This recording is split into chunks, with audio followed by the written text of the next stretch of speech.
my daughter and granddaughter doing this about 6 months ago. Oh. Been something. 6. She's amazing. It's been a lot of fun. On Christmas. We added like 9 baby dolls to our families. A lot. It is. I mean, she got 2 of the same one. I'm like, oh my goodness. Diana, you're good friends with Christy Allen, right? Yeah, we're friends with Christy Allen. I think we were out one night at years ago. Yeah, I don't look at your face. The Christmas car. Yeah. It was cute too. We kind of, Christy and I kind of lost touch. But you know, I saw your face like on Facebook and stuff. I was like, Hello. yeah, we still hang out.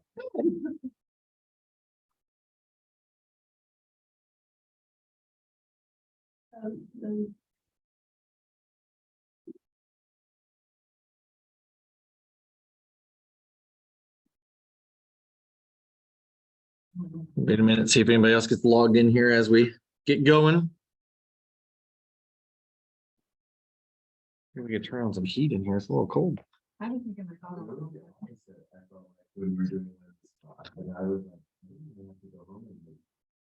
and on Disney undershirt. Oh.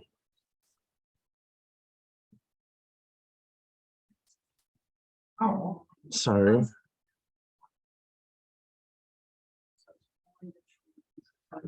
Oh, that's not good though. BB, can you hear us? You're the only one on Zoom so far, so I want to make sure you can hear.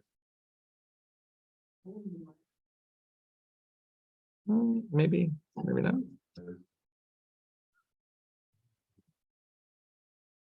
Oh, good. Yes. Okay. Thank you, BB.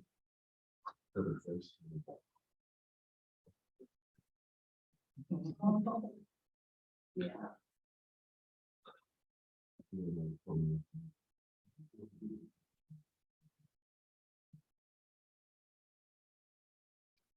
All right, guys. Well, it's a few minutes or just 1 minute after 1. We'll go ahead and get started. So thanks, BB. You're on Zoom. We've got some people in the classroom. Today is just about questions, I guess, and situations that you've run into. So typically I have the class and it's what to know about real estate and teaching you different things. And today Amanda decided that she was just going to have me answer a bunch of questions for everybody. So hopefully I can answer the questions without having to tell you all that. I'll get back to you.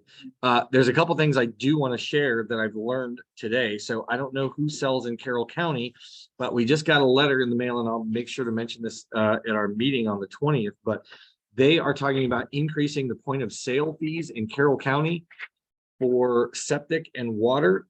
And the septic inspection with bacteria and water, right now the current fee is $285. They want to propose that for $400. The septic inspection is at $250. They want to raise that to $350. Bacteria water sample with coliform and E. coli, it would remain at $65, but a septic re-inspect would move from $60 to $100. So that's a significant jump on some of those fees, 115, 100, and then 40. So there is a meeting being held there on February 15th at 5:30. And it's on at 301 Moody Avenue, Southwest in Carrollton. And I guess they're looking for input from people. And this is going to be the Board of Health that's having that meeting. So anybody that sells down there wants to go to that meeting, might be beneficial for you to be heard. Another thing that I just learned today, and Diana, I think, didn't you just get business cards when you joined that have your picture on the front, name on the front, and then Keller Williams on the back? I didn't get it put on. Okay, good. Because that way I'm not a target. So, because I helped with those. No, I just found out. So if you read, if you get the things from the division, there was an email that just went out. Kim Wells, who's division counsel, the attorney down there, her and Daphne Hawk, who's the superintendent, just did a Q&A, and it's only about 4 minutes long. So I suggest you can definitely watch it. But basically, in the newsletter I covered on this coming Sunday, there are 3 things that were the topics of investigation for 2022. The first one was unauthorized access to property. So agents giving out lockbox combinations or access to properties that they shouldn't be to unauthorized people. And that can go as simple as you giving the lockbox combination out to a home inspector that you didn't get permission from the seller to do that. So you want to make sure you're always getting permission in writing. And my suggested phrase when you're emailing the listing agent, if you're on the buy side, is do I have permission from your seller to give the home inspector the lockbox combination? And when they write back yes, that's as good as it can get because you can't talk to the seller. But I would definitely use those words. Do I have the seller's permission? Because just because you have the agent's permission, that's good for you, but that agent could still get themselves in trouble. It's just better to word it that you have the sellers. So that's the first one. The second one was advertising violations. And that was the equal prominence rule where the brokerage name has to be equal or greater prominence than your name as the real estate agent. And a lot of those were for those cards, which I will tell you, I mean, 20 years in the business, I'm guilty of this myself. My cards have my name on the front and on the back is Keller Williams. So I am no longer compliant. I'll be throwing those cards away. So if you have those, I'm just saying now you want to use them up, get rid of them, whatever. But she is saying those are actually not compliant at all at the division. So that can be a violation of advertising. So kind of crazy. And the third thing that was a violation, I want to say was investment property, but that doesn't sound right. I'll have to ask Amanda. But anyway, there were three things. Those were the first two. Look at the newsletter. There's the third one that's in there for the top violations for 2022. So any questions about, while I say that, any questions about unauthorized access or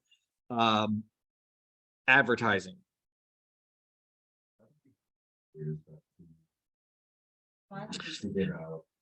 Yeah. So a licensee has to be present. However, if you have written permission from the seller and you can't be present, that's allowed, but you can't, you have to have the seller's permission. That doesn't often happen.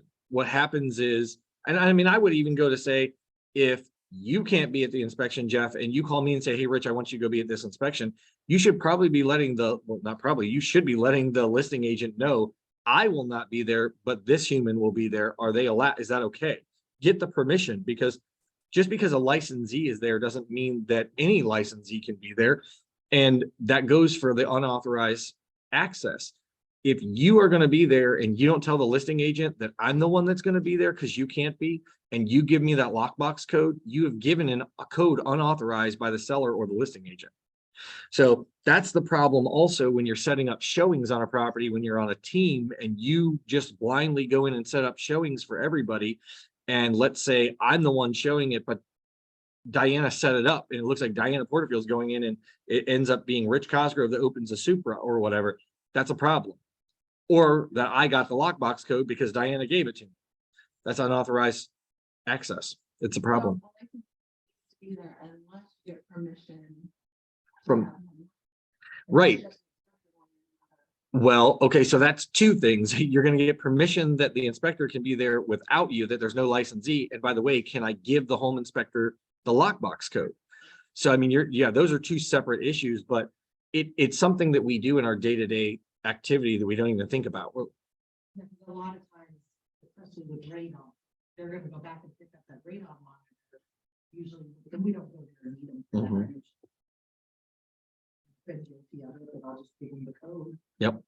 Yeah. You don't think about it. You don't. And Yep. you just give it to, yeah.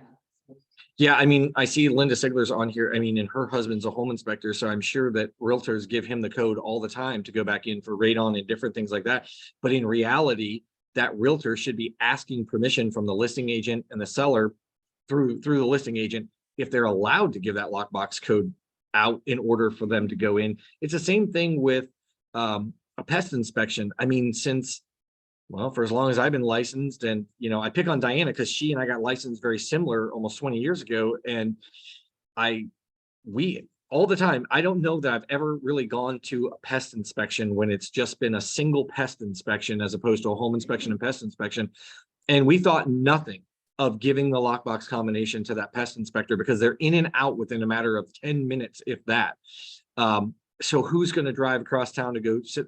But in reality, if you don't have the seller's written permission or, and through your listing agent, that's a problem. So definitely make sure that you're always getting permission before you give that combination out to anybody, because it can come back to bite you. And So- different family members also. House, and then the grandchildren kept wanting the code, and I did get the code out, and, so she wasn't so happy with that, but yeah, let's go to family members also. Yeah, before you give that lockbox combination out to anybody, you should have the seller's permission, no matter what side you're on. And just because you're a real estate agent too, when you're buying a property, don't think that you can just walk in that house anytime you want without having that set up first through the listing agent. Just because you have a license doesn't mean that you have access to anybody's home anytime you want, whether you're the buyer or not. You still need permission to go in there. And we find that to be true as well. Agents are buying something as an investment property, their own property, and they think, oh, I'm just going to pop by there. Well, you're not allowed to do that. So I would suggest too, I typically don't use combination lockboxes, and it's really when I became the broker, and I suggest that nobody ever use those, but it's a necessary evil, unfortunately. But I say that because, part of the listing agreement that at least in my listing presentations that I use, is that I use Supra lockboxes. And the consumer doesn't know the difference really between a Supra and a regular lockbox unless you explain it to them. And what you have to do in your day-to-day business basically is to say, if I were sitting in front of the real estate commission, what would my answer be? And, the same thing for a seller. If the seller's house was broken into or it was vandalized because of the lockbox that was on the front door, because the buyer that I had there 3 days before saw the code and their kid memorized it, and somehow they got in there and did all these things, and it can be traced back to me. And the division says, well, why didn't you use a Supra? You could have protected the client's house. And the client's going to look over at you and go, you mean you had a better way to protect my house than that lockbox? You're probably going to get sued. So, I recommend that you use Supras. I know that it can be good and bad, but I tell you, that's your best protection is the Supra. All right, let's talk a little bit about, well, I guess, you know what, before I do that, let's go on to questions. What do you guys have for questions? Anybody have questions about anything? This is just a Q&A. And I honestly, on a slow day, I don't know, but I have had as much as 52 phone calls in one day. And that didn't include emails or text. Yeah. That I took. So, yeah. So I have no hair for a good reason. Yep. In the newsletter, you mentioned hidden cameras and stuff. Haven't you? No, but I have mentioned that before. So, or is that it's in the upcoming newsletter? It hasn't been out yet. In this coming Sunday's newsletter, those 3 things that I was talking about before, which I can't remember the third. Okay. But while you bring that up, it is something that it's amazing to think that cameras are everywhere and that you really can't go. The only place you should expect privacy is at your own house and in a bathroom. Really, that's the only place that you can expect privacy these days. One of the things that was in the newsletter for the division, I believe it was, or Ohio Realtors, and that's why I put it in there, is somehow people think it's appropriate to put hidden cameras in their house so they can catch people when they're going through the house saying things. So not even that they alert you to that there's a camera or that you can see it, that it's more concealed.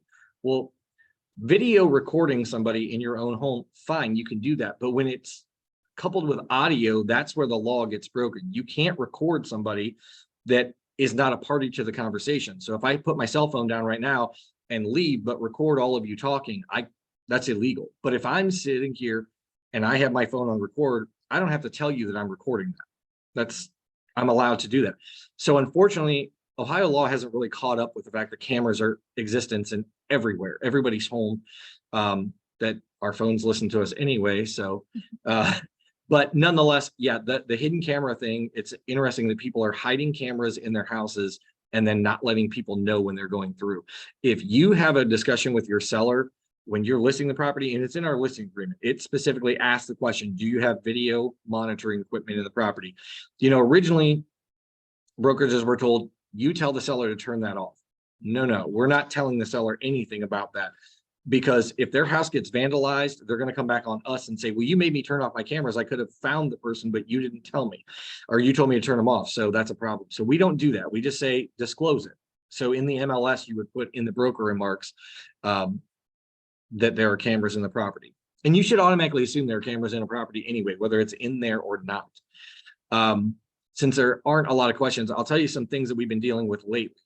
One of the things that I've seen lately that's been a problem, when you are giving a referral, I don't care if it's in this company or another company, get it in writing. You do not just automatically assume that you're getting a 25% referral or a 50% referral or whatever, because as the broker, that's my job to pay you. We will not pay you unless you guys agree on it. So if you two have a dispute about commission and we're sitting on a check, I can't pay either one of you until you tell me who I'm going to pay, because I have the responsibility to pay you.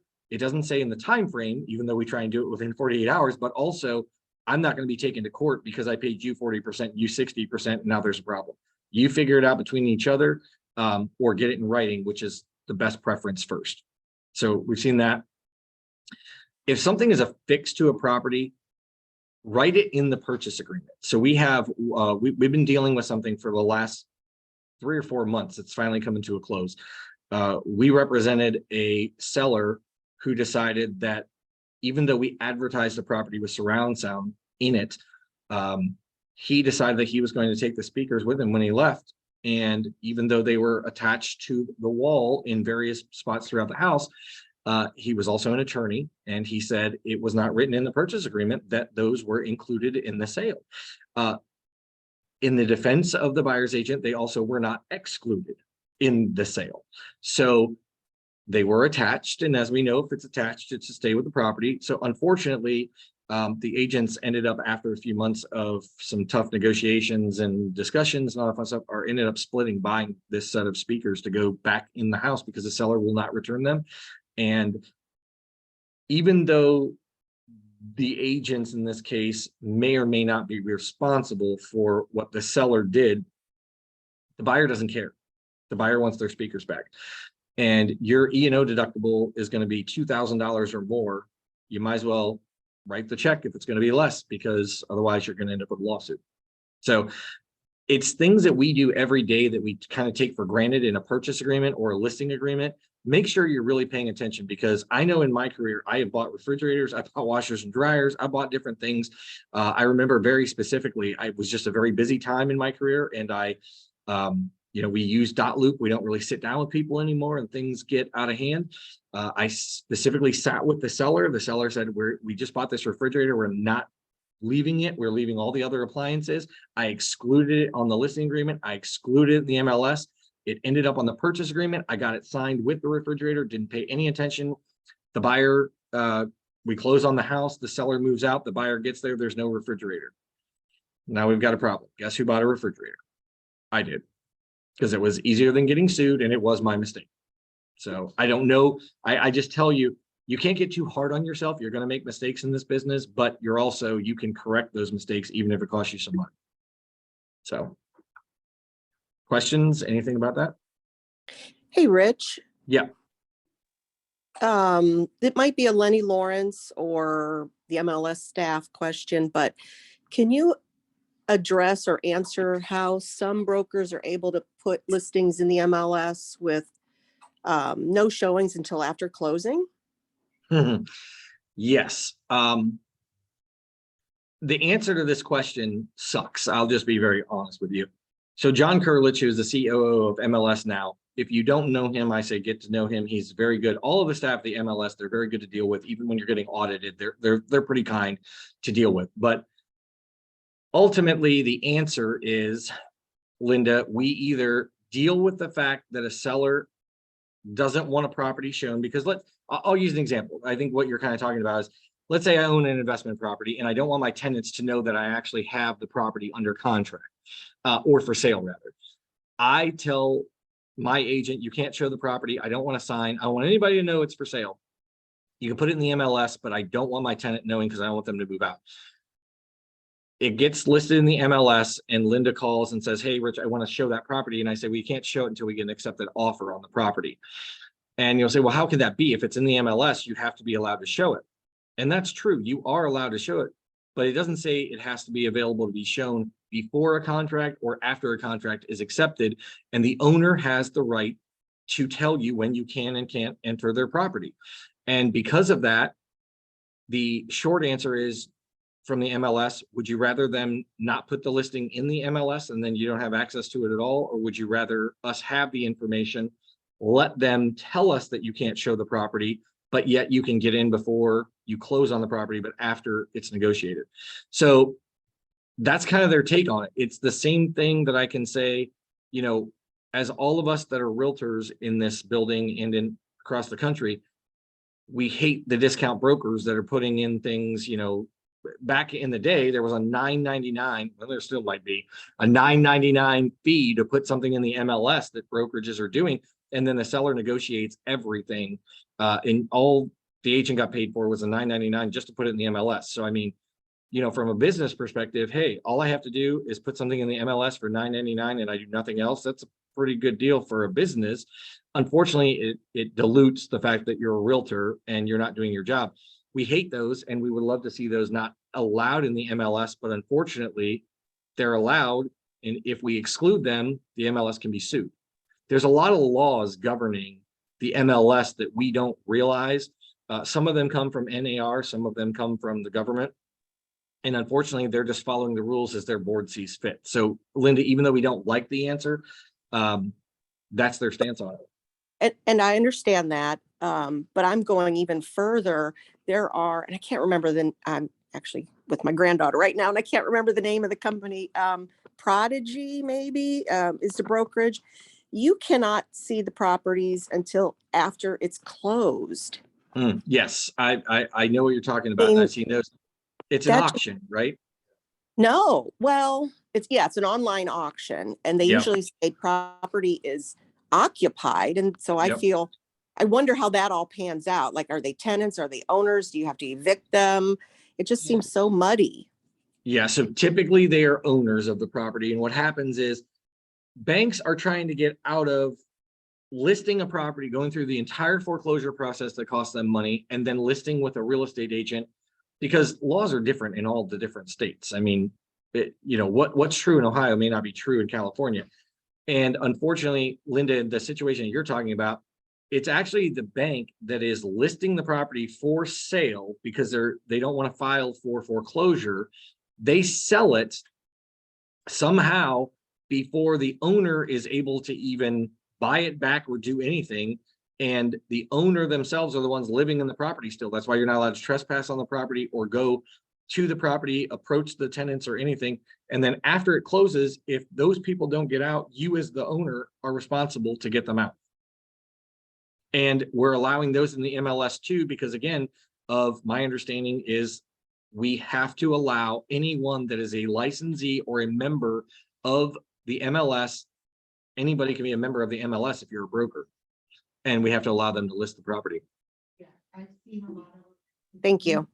I think it's a husband and wife, the last name is Twain. Okay. And their list, if you look at it, they're back taxes. Okay. Properties, back taxes, but you can't go to them, you can't do anything. And I called and asked them what happened. You're gonna get those back taxes when you buy it. Yeah, you get all the liens and encumbrances. Yeah. Yep. Right. Because you don't know what you're going to get. I mean, I have seen where, so I'll kind of segue into this a little bit. Those of you that have not been licensed for maybe just 5 years or newer, you have no idea the amount of foreclosures that we used to see in our area. And you know, when we say that you could buy a $20,000 house, it wasn't habitable, but you could buy a $20,000 house. You could buy a $30,000 house. You could actually buy a $40,000 house that you could move into. It may not be in the greatest area, but you can move into it depending upon whether the copper was stolen or, you know, it had flooring down or whatever. We haven't seen that in a long time, but some of those are going to come back, maybe not at that price, but we are going to see foreclosures coming back, and you'll see those listed. It's very difficult to get financing on those sometimes, just because of the condition of them. Not always. Some of them, Fannie Mae sometimes fixes the properties up and will resell them. But a lot of these foreclosures, you're not going to be able to get in. And some of them you have to be very careful because you will get all the back taxes and you will get any other liens or anything that come with them. So you have to know whether or not the seller that you're dealing with is actually cleaning up all of that stuff. Are they doing a title search? So we're going to see a market that you haven't seen before. This is probably about, I'll say, the second or third shift that I've been through in my career. And they're different. They're all different. So what else you got, Linda? I'm thinking. Okay, so that was it. Yeah. Listing. So as long as the buyer's okay with buying it, sight unseen, it's okay for them to list it and then all else without them seeing. Yeah, I mean, unfortunately, Ohio, it's buyer beware. Of course, everybody remembers that caveat emptor, but it doesn't mean that protects you from everything. But you as the agent should be instructing your client, just like Diana is saying she instructed her investor, like, yeah, this may not be a good idea. So you want to make sure that you're protecting your client as well. Just because you think they understand it doesn't mean they really do.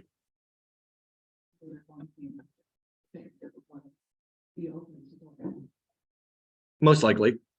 Yep. I'm going to go through some of the stuff that I go through, I guess, with the what to know about real estate, just to keep this kind of flowing. Feel free to ask questions. Like I said, typically this is a class that I would teach, but this particular one is all about questions and answers. So I'm going to go through here and just kind of share some things, and this is a question that I just got out in the kitchen area here too. And Heather, it was, you were asking the question. So maybe you haven't been through this particular class that they offer, but what is the name of our brokerage? You now know the answer because I knew. Okay. I just didn't think that I had to put the full thing on the front of the card because it's not. The Keller Williams Legacy Group really. Right. So what does the state recognize as our brokerage name? Would be the question. No, you're okay. I mean, I'm asking. So I ask you, is the broker's name Keller Williams? So Legacy Group Realty is number 2, and then number 3 is Keller Williams Legacy Group Realty. So our legal broker's name is number 2. It's Legacy Group Realty. So when your license is held by Legacy Group Realty, Keller Williams is a franchise name. It's like Remax or McDonald's or anything else. It means nothing to the division of real estate. The only reason you have to have Keller Williams in your advertising is because we are a franchise. You're with Keller Williams. In your franchise agreement, our franchise agreement with your independent contractor agreement says that we're going to advertise in that way.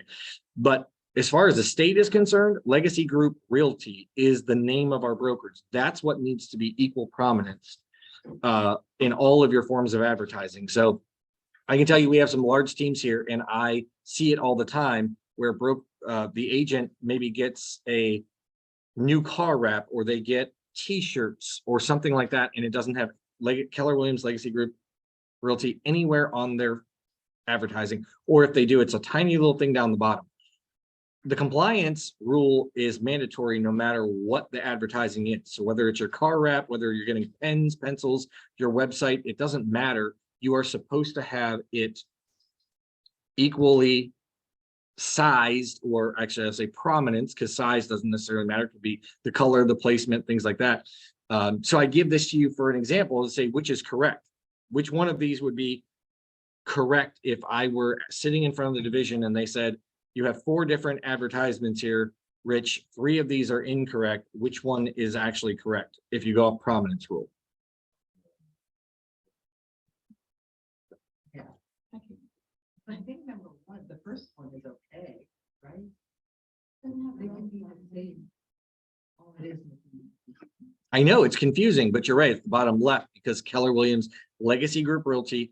So when Jose purchased the company, it was already named. But I can tell you that when I came in 2018, we met with the ALC to get our company renamed. We were actually just going to say we were Keller Williams Legacy or Legacy Group. The ALC absolutely said no. They had a fit because they said we're going to have to rebrand all of our signs and do all this stuff. Rightfully so, completely understandable.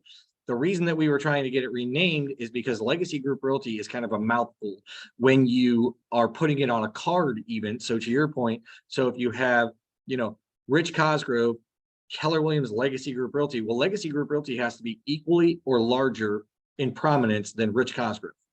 And unfortunately, it doesn't happen because all the card vendors that we deal with and things like that, they don't know the laws. They don't know the rules. They just advertise. You tell them what you need to do. And so therefore, the only one that would be compliant here would be in the bottom left. Now, I will tell you that the division will allow us not to use the LLC. So really, we are Legacy Group Realty LLC. You don't have to use LLC or things like that. And the only reason Realty is necessary in our advertising is because that is the true name of our company.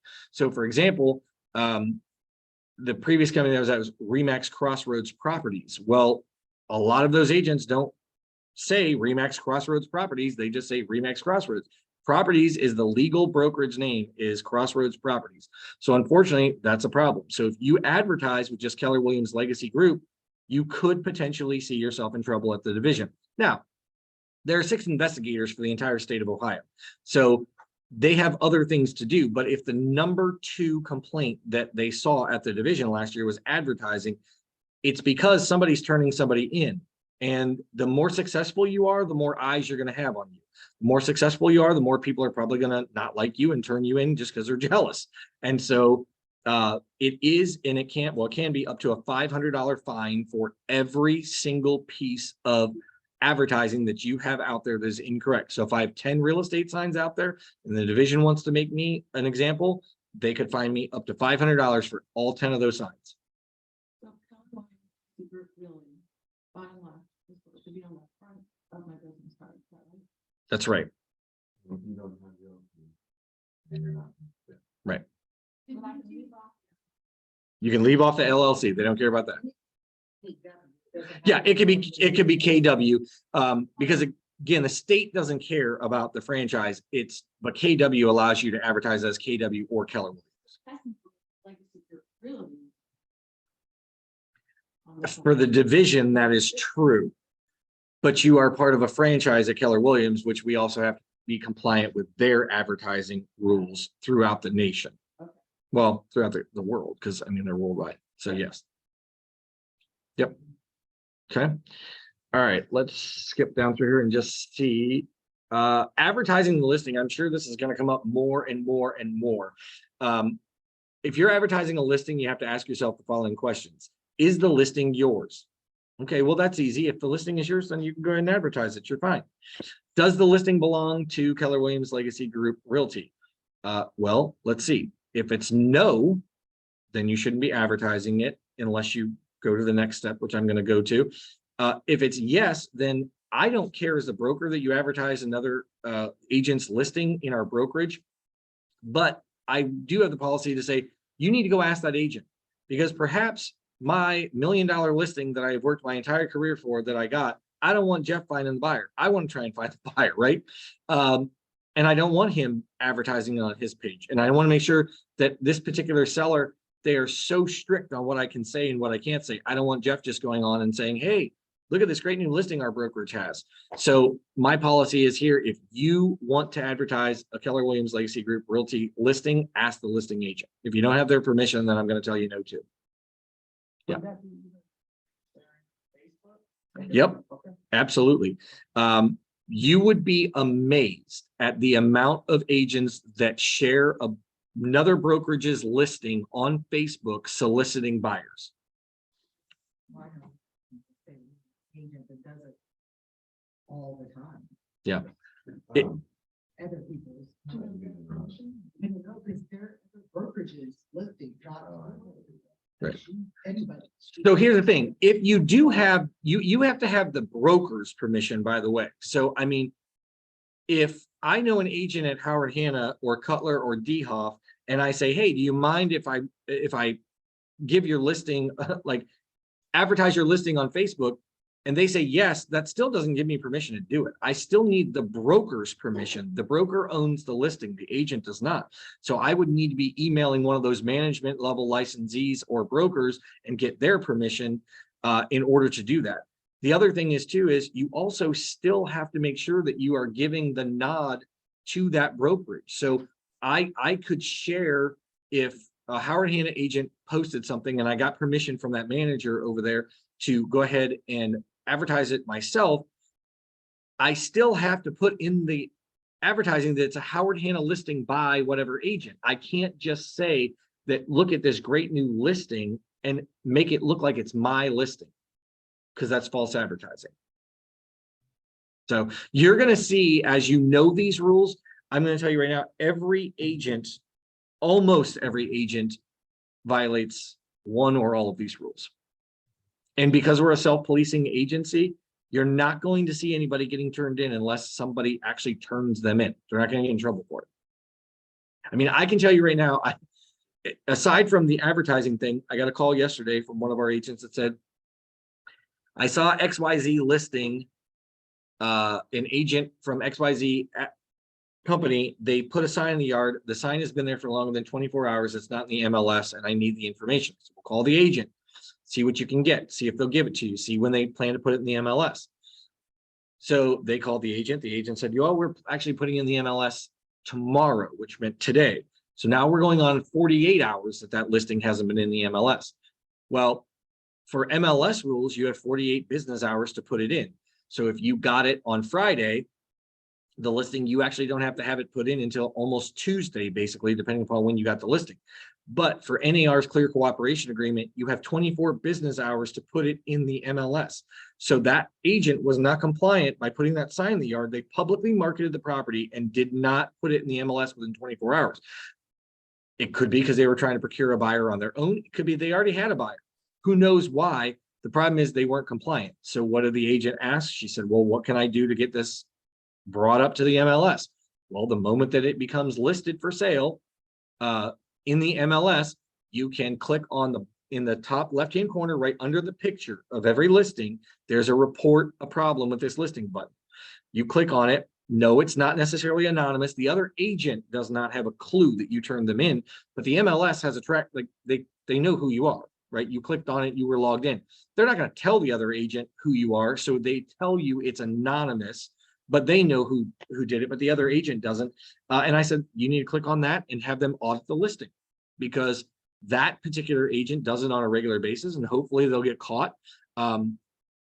The MLS is starting not to mess around very much. They will be very gracious. Their staff, like I said before, is good, but I mean, they're talking about thousands of dollars worth of fines. And you'd be amazed at how many fines people actually pay. And when it's $100 a time, well, the Clear Cooperation Agreement, they're starting to say it's going to be $1,000 fine if they catch you in the MLS. And if you do it 3 times, they can take you out of the MLS altogether. Try and be a real estate agent without the MLS. It's going to be a little difficult, right? So, yeah.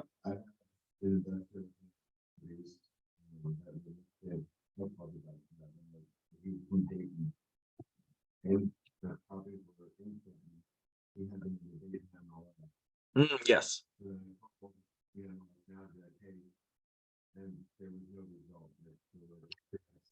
Yeah, well, so there probably won't be any result of that, with the exception of hopefully that broker taking it out of the MLS. So I'm going to reiterate for those of you, the people on Zoom. So this has happened more than once, and there's only a couple ways to correct it. So the first thing is to say, we as real estate professionals should not be listing anything outside of our wheel of expertise or our area of expertise, which means I should not be listing a property in Columbus. Just because my aunt lives there and she wants to sell her house, I should be referring that to them.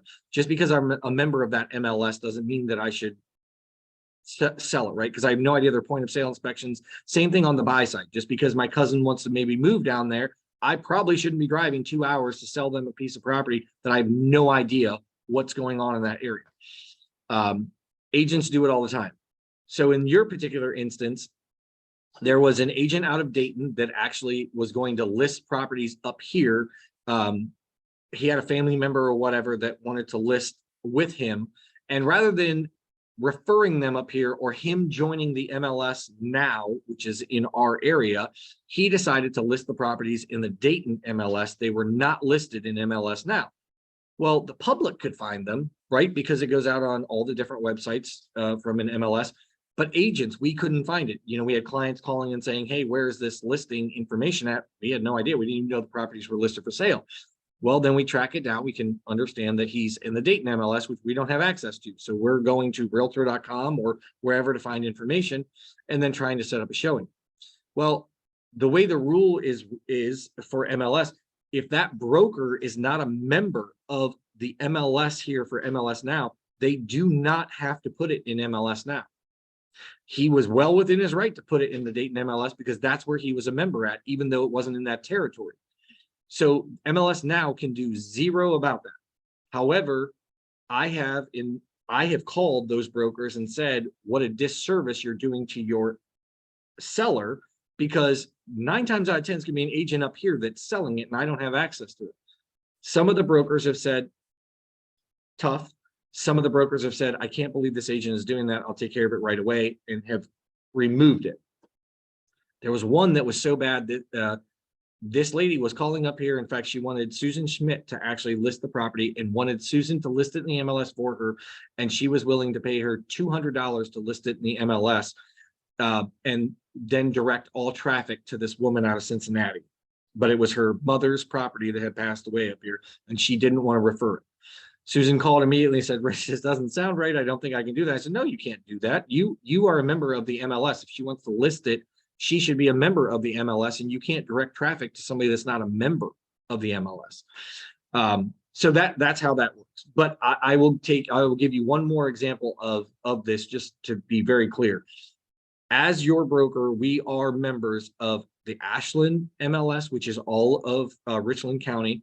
We are a member of Mansfield, which is the Mansfield area. We are a member of Columbus MLS, which is the whole Hamilton County area down there, everything they cover. We are an MLS Now member, which covers most of the right-hand side of Ohio, all the way down to West Virginia and parts of West Virginia. We are also a member of Firelands MLS, which is 5 counties towards the middle of the state, towards the left middle of the state. And I believe that that's all, because that's enough. That's a lot. But because we are a member of Mansfield MLS, if you as a MLS Now member goes out to Mansfield to list something, you have to now become a member of the Mansfield MLS and put it in the Mansfield MLS, because your broker is a member of that MLS. You cannot just put it in MLS Now. So when you start crossing MLS lines, the only way you don't have to put it in their MLS is if your brokerage and broker are not a member of that MLS. So we have had agents that will sell in Mansfield that have tried to sell in Ashland, and they will say, well, I put it in the Mansfield MLS. I'm a Mansfield member. Yeah, well, when it's in Richland County, it's Ashland, which means you have to be in the Ashland MLS, because we are. And why are we? Because we have the Tracy Jones team in that area. We have Melissa Sanford in the Worcester and Mansfield area. We have Stephanie Webb in the Mansfield area. So we have those, and we actually have some of people in Columbus MLS that are on the border of Mansfield and Columbus. So that's why we're a member of all those. And then Firelands MLS, because some of the people over towards Lorain sell in the Firelands area, and so we have to be a member there. So it's kind of crazy. So if you go outside your MLS area, you need to check with us to make sure we're not a member or we are. Hopefully that answers that, but that should answer all of that full circle. Or I just confuse the hell out of everybody. All right.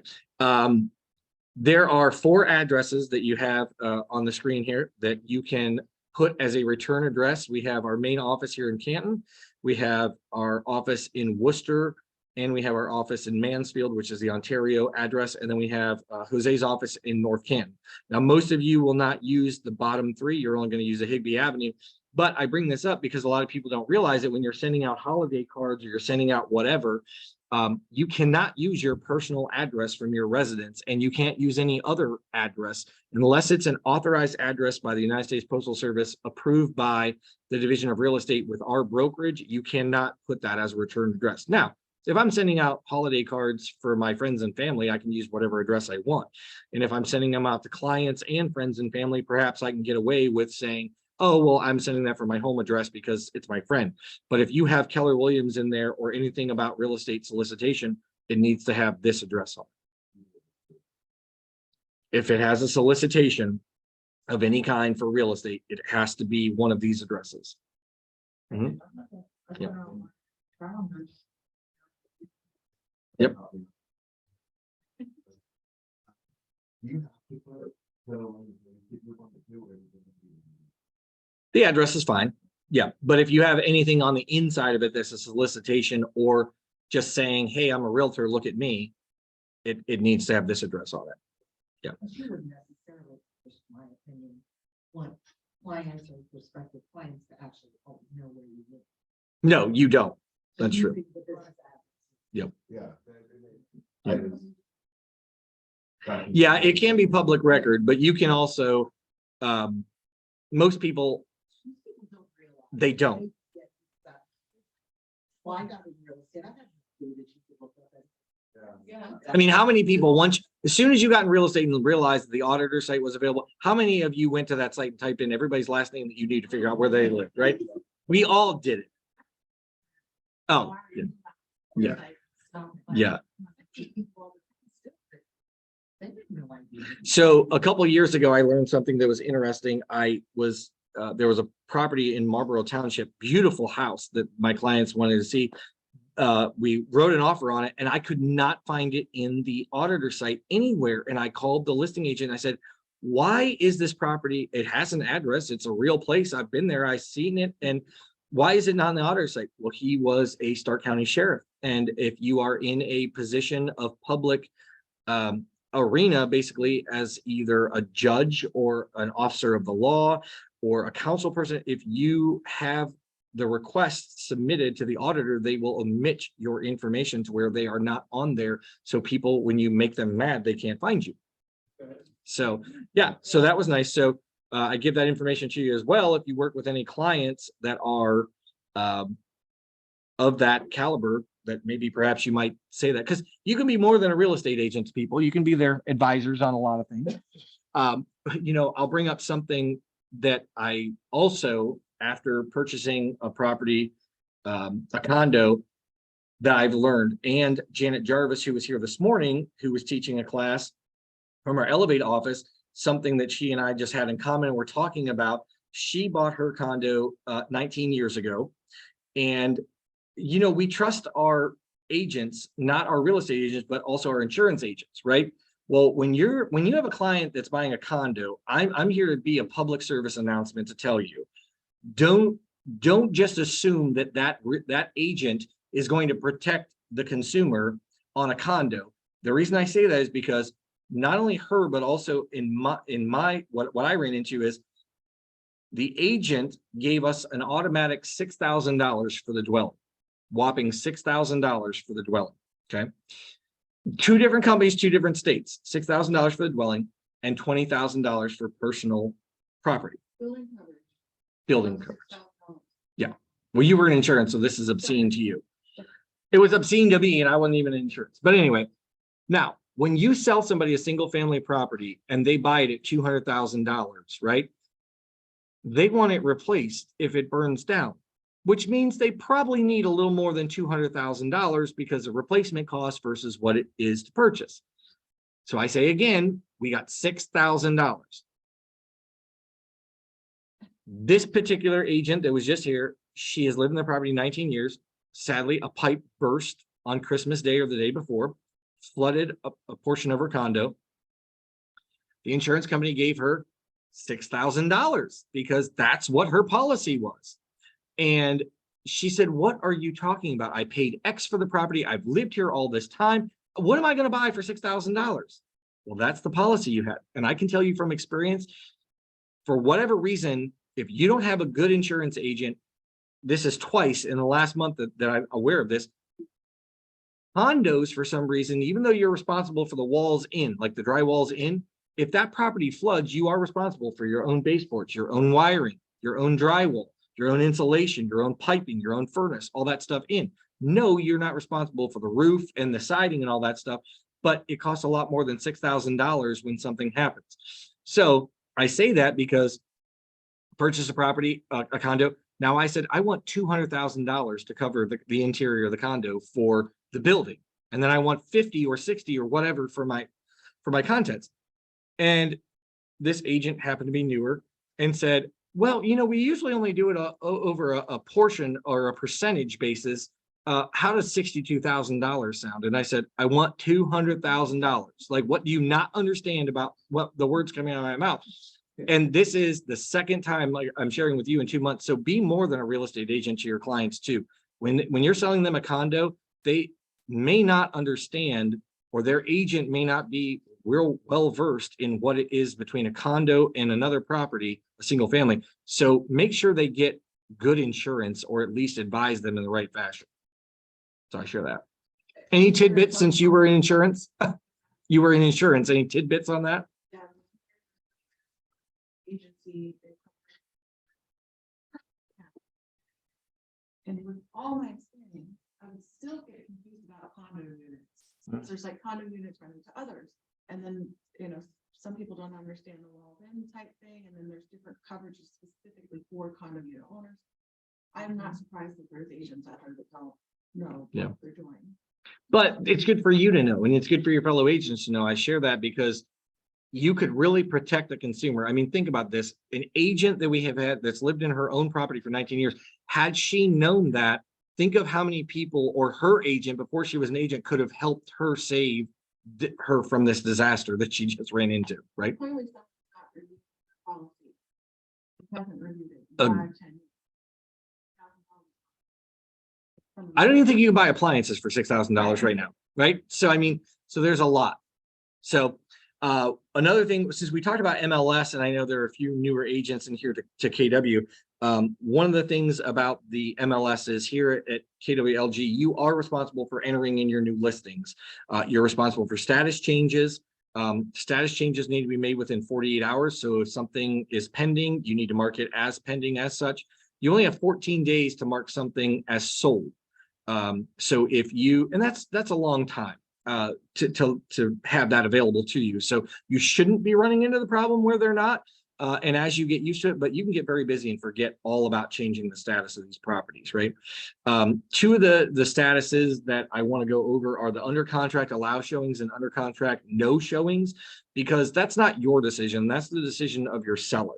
Does your seller want showings on the property or do they not? It doesn't mean you can't still take backup offers on the property. It just means you can't show the property. And that doesn't mean that you get to show the property or people from your brokerage get to show the property and others don't. If it is under contract, no showings, nobody can show the property, period. So you need to have that discussion with your seller. MLS classes are available. I would highly encourage you to take them. There's a lot of stuff that can be learned. I don't know if we have anything on the schedule, check with Amanda, but the MLS will come here and teach classes. They'll do it on Zoom. They're very good about, yeah. So on the, Yep.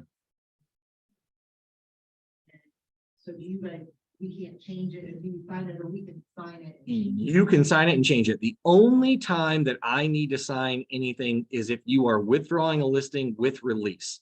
As the brokerage, I have to sign that because the listing belongs to the brokerage and that's the only way to get it released. So I don't need status change forms to sign. I don't need any of that. It's only a withdrawal with release. So then you submit those status change. Nope. You just keep it in .loop in case you're audited by the MLS. So they go nowhere. Nope. Nope. It's self-sufficient, and really the MLS, unless there are random audits and it can happen, but typically it's not a random audit. Typically it's the little button I was telling you about below the picture that somebody has turned you in for something because you've made them mad. They were in the middle of showing the property and you marked it under contract. How dare you not tell them that you were negotiating an offer before they went out there on a Friday night at 6 o'clock? So that's most likely what happens. But yeah, you just keep the information in .loop. You always want to keep everything you can in .loop. I will tell you that, it came up yesterday in one of the meetings that you are responsible to keep all your text messages, all your emails, all that stuff for 3 years. And when I say you, I mean me, because I'm responsible through you to keep all of that on record. And so I really tell you that, if you can take a picture on your phone of all your text messages and upload those to .loop, it will always be there. So just take a screenshot, you can turn it into a PDF, upload it, you always have it, right? It never goes away. I have on my phone, I have text messages clear back from like 2014 because I refuse to get rid of them. Just because I'm weird, I guess, I don't know. But some people have them deleted every 30 days. So, sometimes they delete them as soon as they're done or every week. But you are responsible to keep those. And I can tell you that even when you think you're out of the woods on something, because it's been 2.5 years, I have seen where people will come. They know that statute of limitations or whatever, and they will come and sue us after you're no longer at this brokerage, after you're gone. Maybe you got out of real estate altogether, and you still have to keep those on file. And what you don't have, I don't have. Right? So please keep everything in dotloop. Though we don't audit dotloop and need to look at what you're doing, everything you do should be in there. So, any questions about commission? Okay, well then I'm going to just tell you that commissions are not paid by the seller unless you're the listing agency. I had a call this morning where an agent said, I received a client after the fact, but nonetheless, what happened was a past client of hers went and looked at another house with the listing agent. The listing agent did not get a consumer guide signed, but showed the property. Subsequently, that consumer didn't want to work with that agent because she didn't want a dual agent. She wanted her own agent. So she contacted one of our agents that she had worked with. Actually, she didn't know her from Adam. I'm sorry. She was referred to this particular agent. Had never met our agent, and the agent had never met this lady. And our agent said, well, let me show you the house. So they went and looked at it again after the listing agent had already shown it. The listing agent calls and says, yeah, thanks for the offer that you submitted. However, I showed that property. We're reducing the commission by 0.5%, and we can do that legally because I showed the property first. That's not true. The agent that showed the property first could be procuring cause. Yes, that's true. But if the MLS says it's 2.5%, that is the contract between the buyer's brokerage and the listing brokerage, not the purchase agreement and not whatever that agent's trying to say. So unless we in writing say that we are going to reduce the commission, that agent and that brokerage has to honor the 2.5% that's in the MLS. Okay. So in this particular instance, as I've told you before, my first question is, if this were happening to you, did you get a consumer guide signed when you showed the property? Our agent said, yes, I did. Good for you. Did the listing agent get a consumer guide signed when she showed the property? She did not. Well, unfortunately, that means that we could play hardball and say, hey, agent on the listing side, go ahead and say whatever you want. The MLS is the contract for us to get paid. We're getting paid 2.5%. Oh, and by the way, go ahead and try and take us to arbitration for the commission. Your broker will tell you they're not taking you to arbitration because you broke licensing law. You didn't get the consumer guide signed, and unfortunately, you didn't give them a copy of what you presented or didn't present in this case. So we could play hardball in that instance. And I say that to you because if you're not getting consumer guide signed and another agent shows a property or writes on another property that you've shown, we're doing nothing about it. You are out everything because we cannot go to the board or the division and file a complaint of ethics when you didn't do what you were supposed to do first, right? So in this particular instance, the agents are professional enough to work together and have negotiated something that works for everyone, even though we didn't have to. So, but I say that about the commissions because it's very important that you understand that the MLS is how you get paid a contract on a purchase agreement. That's why it's not in our purchase agreements. Howard Hanna, I believe, is the only company around here that I know of that has the commission in the purchase agreement. So one other thing is the antitrust laws. When you're on a listing appointment, you cannot say, so guaranteed, and I know I'm guilty of it. I guarantee almost everybody in this room has been guilty of this one. A seller might say, well, what's the average commission? And you answer it. Don't answer that question. That's an antitrust law. So if a seller says to you, what's the average commission? You could say, the commission that we charge at Keller Williams is 7%. However, for you today, one-time deal, I'm going to do 6%. You know, whatever you want to say. But you can't say the average in our community is 6% or 7%. You can't do that. And I guarantee you there are agents out there that say it, and we've all probably said it. But that's a good way to get yourself in trouble. You can always say, I don't know what others charge for a commission. This is what I charge, or this is what we charge. That you can do. And you never want to talk about commission with other agents that are not at your company, because that's an antitrust. You can't say, we're all going to band together and start charging 6% commission in this area. That's an antitrust law violation.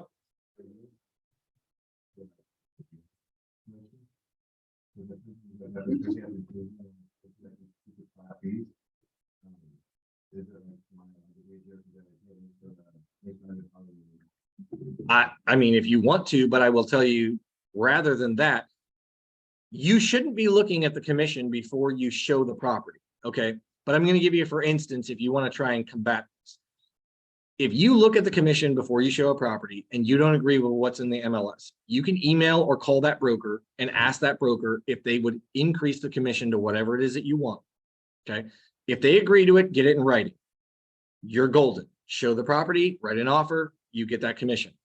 If you set up a showing on that property, you have automatically accepted whatever's in the MLS. Now, I know that there are agents that negotiate commission as they go, and they might say, yeah, I know it says 2% in the MLS, but in my purchase agreement, I wrote that we get 3%. I don't care.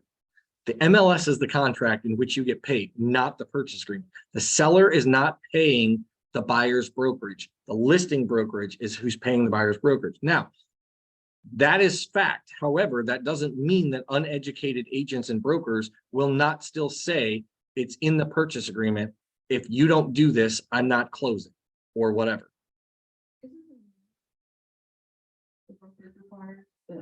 So I would love to tell you that the minimum you should take is 7% because you're worth it. And I would tell you that 35% is the lowest that you should go. That's in our listing agreement.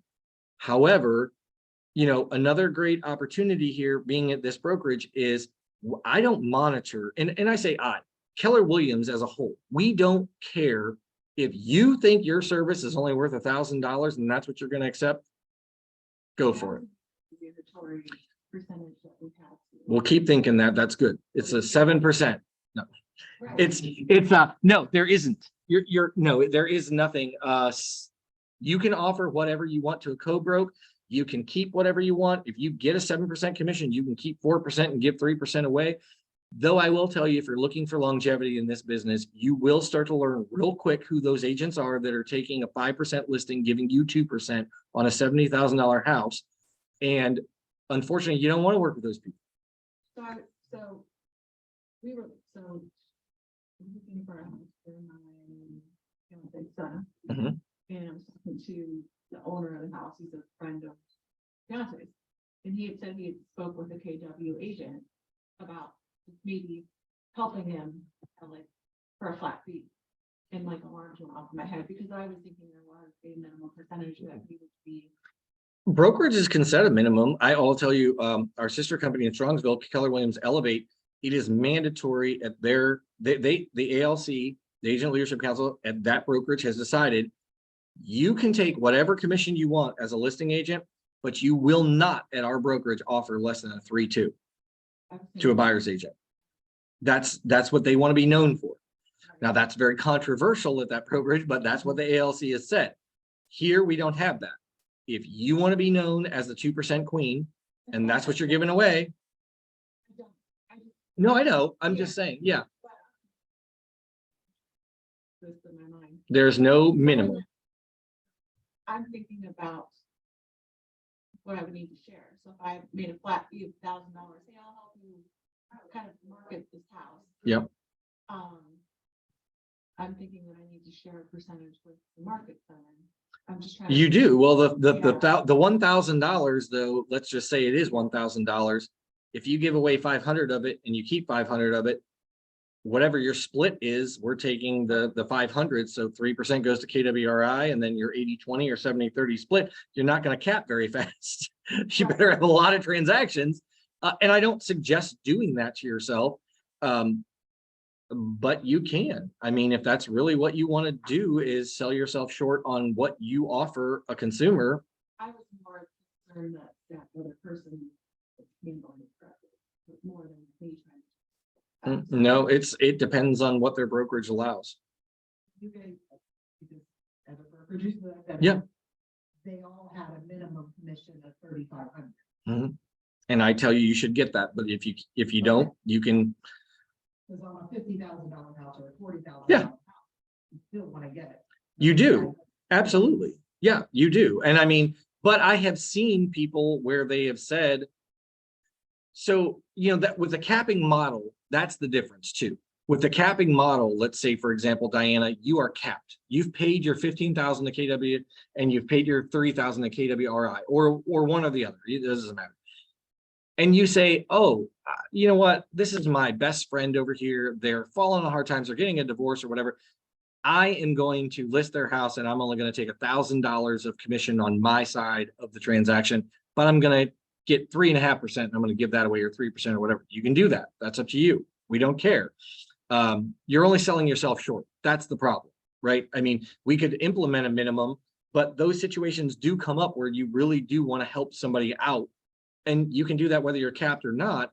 It is a disservice to the brokerage because we're not getting our fair share, but it's more of a disservice to you because you're not getting your fair share. I can tell you right now on one hand, how many agents in this past year I've had the conversation with that they said, I was getting the easiest listing of my life. I took it for 2% and I gave away the 3% or whatever, you know, but I'm only going to keep 2% for myself. Or the one took 2% and gave 1% away because it was a much larger property or whatever, which I didn't care for anyway. But nonetheless, it was the hardest transaction they've ever had in their entire life because they were the most difficult sellers that they've ever had to deal with.